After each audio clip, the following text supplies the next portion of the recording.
ओ बाबा तेरी मुरली बड़ी है निराली, ओ बाबा तेरी मुरली बड़ी है निराली।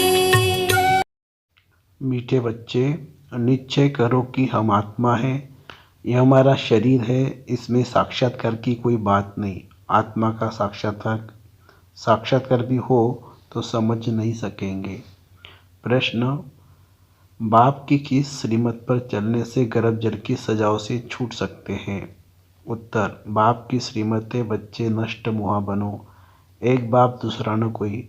तुम सिर्फ मुझे याद करो और कोई भी पाप कर्म न करो तो गर्भ जेल की सजाओं से छूट जाएंगे, या तुम जन्म जन्मांतर जेल बड़ बनते आए। अब बाप आए हैं उन सजाओं से बचाने। सतयुग में गर्भ जेल होता नहीं। ओम शांति। रूहानी बाप रूहानी बच्चों को समझाते हैं आत्मा क्या है और उनका बाप परमात्मा कौन है। इसे फिर से समझाते हैं क्योंकि यह तो है पतित दुनिया।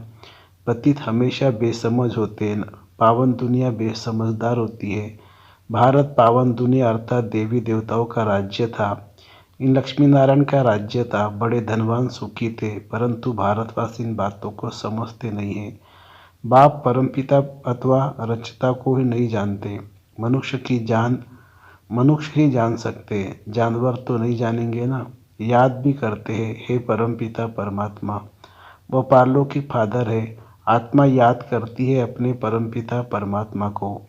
इस शरीर को जन्म देने वाला तो लौकिक फादर है और वह परमपिता परमात्मा है पारलौकिक फादर, आत्माओं का बाप। मनुष्य लक्ष्मी नारायण की पूजा करते हैं, समझते भी हैं। ये सतयुग में थे और राम सीता त्रेता में थे। बाप आकर समझाते, बच्चे तुम मुझ पारलौकिक बाप को जन्म जन्मांतर याद करते आए हो। गॉड फादर तो जरूर निराकार हुआ ना, हमारी आत्मा भी निराकार है ना, यह आकर साकार बनी है। यह थोड़ी सी बात कोई की बुद्धि में नहीं आती। वो तुम्हारा बेहद का बाप रचिता है। पुकारते हैं तुम माता पिता, हम बालक तेरे। आप आपके हम बनते हैं तो हम स्वर्ग के मालिक बनते हैं, फिर आपको भूलने से नरक के मालिक बन जाते हैं।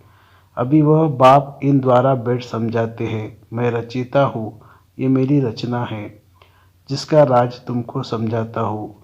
यह भी समझ जाते हैं, आत्मा को किसी ने भी देखा नहीं, फिर क्यों कहते हैं अहम आत्मा। यह तो समझते हैं ना, अहम आत्मा एक शरीर छोड़ दूसरे लेती है।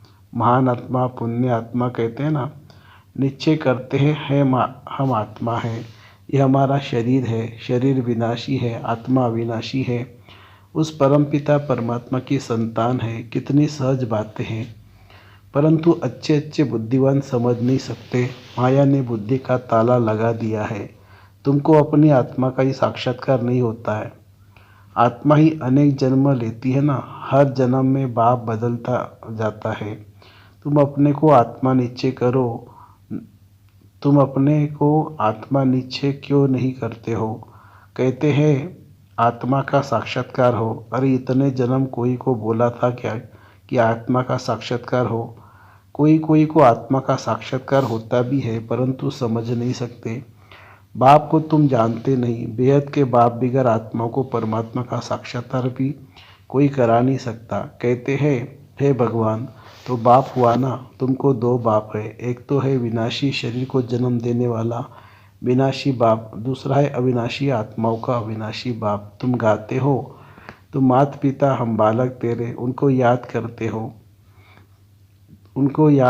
हो तो जरूर वह आया होगा ना। जगत अम्बा और जगत पिता बैठे हैं, राजयोग सीख रहे हैं। वैकुंठ में लक्ष्मी नारायण का राज्य था, वह भी भारत में ही थे ना। मनुष्य समझते ऊपर कहाँ स्वर्ग था। अरे लक्ष्मी नारायण का यहाँ यादगार है, जरूर यहाँ ही राज्य किया होगा। ये देलवाड़ा मंदिर तुम्हारी अभी का यादगार बना हुआ है। तुम राजयोगी हो। अदर कुमार कुमारियाँ सब यहाँ बैठे हो, उनका यादगार फिर भक्ति में बनता है। देलवाड़ा नाम का भी कोई अर्थ नहीं होगा। दिल लेने वाला कौन है? यह आदि देव और आदि देवी भी राजयोग सीख रहे हैं, यह भी याद करेंगे। उस निराकार परमपिता परमात्मा को। वह है उच्च से उच्च ज्ञान का सागर। इस आदि देव के शरीर में बैठ सब बच्चों को समझाते हैं यह मंदिर कब बना, क्यों बना, किनों का यह यादगार है। कुछ भी जानते नहीं है। देवियों के आगे कितने नाम लेते हैं, काली, दुर्गा, अन्नपूर्णा। अब सारे विश्व की अन्नपूर्णा कौन भोगी? कौन सी देवियाँ अन्न की पूर्ति करती है? तुम जानते हो भारत स्वर्ग था, वहाँ तो अथाह वैभव रहते हैं, जबकि अभी 80-90 वर्ष पहले 10-20 आने मन अनाज मिलता था, तो उससे पहले कितना सस्ता होगी। सतयुग में तो अनाज आदि बहुत सस्ता अच्छा होता है, परंतु यह भी कोई समझते नहीं है। बाप आकर तुम आत्माओं को पढ़ाते हैं। आत्मा इन कर्मेंद्र से सुनती है। आत्मा को यह आंखें मिली है देखने के लिए, कान मिले हैं सुनने के लिए। बाप कहते हैं मैं निराकार भी इस शरीर का आधार लेता हूँ। मुझे सदैव शिव ही कहते हैं। मनुष्य ने बहुत नाम रखे हैं, रुद्र, शिव, सोमनाथ, परंतु मेरा एक ही नाम शिव है। शिवाय नमः। भक्त भगवान को याद करते आए हैं। उनको 2500 वर्ष हुए हैं। भक्ति मार्ग में पहली अव्यभिचारी भक्ति थी, अभी तो तुमने ठीक कर भीतर में डाल दिया है। अभी इस भक्ति का अंत है। सबको वापस ले जाने में आया हूँ। ये पुरानी दुनिया ख़त्म होनी है। बॉम्ब्स बने हुए तो कितने में सब खलाश हो जाएंगे। सतयुग में कितने थोड़े, सिर्फ 9 लाख होंगे, बाकी इतने सब कहाँ जाएंगे। ये लड़ाई अर्थों के आदि होंगी। विनाश तो जरूर होना है। यह है प्रजापिता। कितने ब्रह्मा कुमार कुमारियाँ हैं। ब्रह्मा का बाप कौन है? निराकार शिव। हम उनके पोतरे पोत्रियाँ हैं। शिव बाबा से हम वर्षा लेते हैं, तो उनको ही याद करना है। याद से पापों का बोझा उतरेगा। तुम जानते हो यह है विषस्पति दुनिया। सतयुग है वाइसलेस दुनिया। वहाँ विष माने विकार होता नहीं है। कायदे अनुसार एक ही बच्चा होता है। कभी अकाले मृत्यु नहीं होती है ही सुखधाम। यहाँ तो कितना दुख है, परंतु यह बातें कोई भी जानते नहीं है। गीता सुनाते हैं, श्रीमद् भगवत गीता भगवानुवाच। अच्छा, भगवान कौन है? कह देते श्री कृष्ण। अरे वह तो छोटा बच्चा है, वह कैसे राजयोग सिखलाएगा। उस समय पति दुनिया थोड़ी है। सदगति के लिए राजयोग सिखलाने वाला तो यहाँ चाहिए।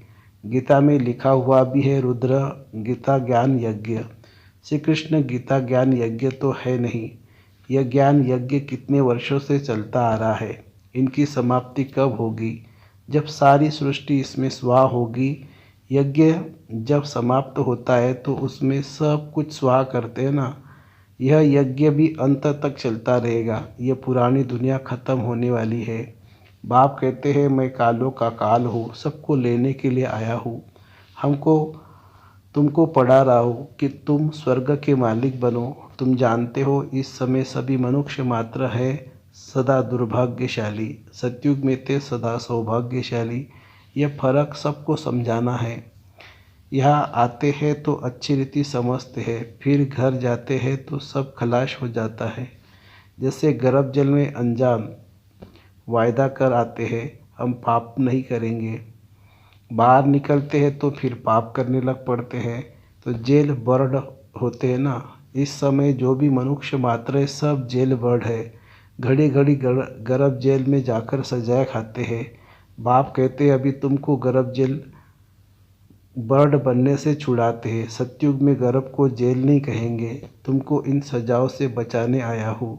अब मुझे याद करो, कोई भी पाप नहीं करो, नष्ट मुआ बनो। गाते हैं मेरा तो एक दूसरा न कोई।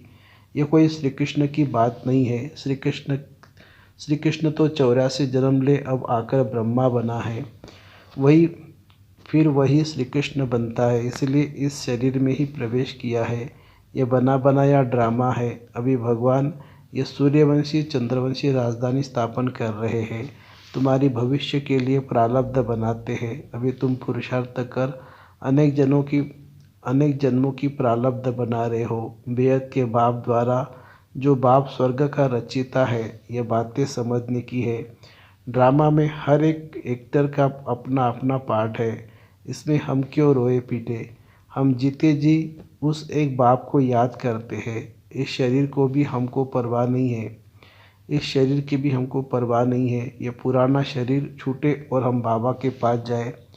इस समय तुम भारत की कितनी सेवा करते हो, तुम्हारे ही नाम गाए हुए हैं, अन्नपूर्णा, दुर्गा, काली आदि आदि।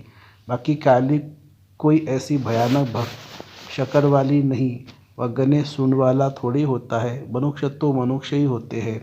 अब बाप समझाते हैं, तुम बच्चों को इन लक्ष्मी नारायण जैसा बना रहा हूँ। तुम निश्चय करो, हम बाबा से वर्षा ले रहे हैं, फिर भविष्य में जाकर प्रिंस प्रिंसेस बनेंगे। बाप जो स्वर्ग का रचिता है, उनको कोई भी नहीं जानते। जगदम्बा को भी भूल गए हैं, जिसका मंदिर बना हुआ है। अभी वह चैतन्य में बैठे हैं। कलयुग के बाद फिर सतयुग होना है। विनाश के लिए मनुष्य पूछते हैं, अरे पहले तुम पढ़कर होशियार तो हो जाओ। महाभारत लड़ाई तो बरोबर हुई थी, जिसके बाद ही स्वर्ग के द्वार खुले थे। तो अब इन माताओं द्वारा स्वर्ग के द्वार खुल रहे हैं। वंदे मातरम गाते हैं ना। पावन की ही वंदना ही की जाती है। माताएं दो प्रकार की है, एक है जिस्मानी सोशल वर्कर, दूसरी है रूहानी सोशल वर्कर। तुम्हारी है यह रूहानी यात्रा। तुम जानते हो, हम यह शरीर छोड़ वापस जाने वाले हैं। भगवानुवाच, भगवान तुम मनमना भव, मुझ अपने बाप को याद करो। श्री कृष्ण बच्चा तो ऐसे नहीं कहेंगे ना, उनको तो अपना बाप है। मनमना भव का अर्थ कोई भी नहीं जानते। ये तो बाप कहते मुझे याद करो तो विकर्म विनाश होंगे और उड़ने के पंख मिल जाएंगे। अभी तुम पत्थर बुद्धि से पारस बुद्धि बनते हो। रचता बाप को सबका एक ही है। आदिदेव और आदि देवी के मंदिर भी है। तुम उनके बच्चे यहाँ राजयोग सीख रहे हो। यहाँ ही तुमने तपस्या की थी। तुम्हारा यादगार सामने खड़ा है। लक्ष्मी नारायण आदि को राजाई कैसे मिली, उनका यह मंदिर है। तुम हो राज ऋषि। राजाई प्राप्त करने व भारत को फिर से राज्य भाग्य पाने के लिए तुम पुरुषार्थ कर रहे हो। तुम भारत में स्वर्ग की राजाई स्थापन करते हो। अपने तन मन धन से सेवा करके बाप की श्रीमत द्वारा तुम पतित रावण राज्य से सबको लिबरेट करते हो। बाप है लिबरेटर, दुख हरता सुख करता। तुम्हारे दुख हरने के लिए पुरानी दुनिया का विनाश कराते हैं, तुमको दुश्मन पर विजय पहनाते हैं, तो तुम मायाजित जगतजित बनेंगे। तुम कलप कलप राज्य लेते हो और फिर गवाते हो। यह है रुद्र शिव का ज्ञान यज्ञ, जिससे यह विनाश ज्वाला निकली है। वह सब विनाश हो जाएंगे और तुम सदा सुखी बन जाएंगे। दुख शुरू होता है द्वापर से। बाप कहते हैं, मैं आकर नरकवासियों को स्वर्गवासी बनाता हूँ। कलयुग है वैशालय, सतयुग है शिवालय। तुम बेहद के बाप से स्वर्ग के मालिक बनते हो, तो यह खुशी का पारा चढ़ना चाहिए ना। अच्छा, मीठे मीठे सिकिलदे बच्चों प्रति माता पिता बाप दादा का याद प्यार और गुड मॉर्निंग। रूहानी बाप की रूहानी बच्चों को नमस्ते।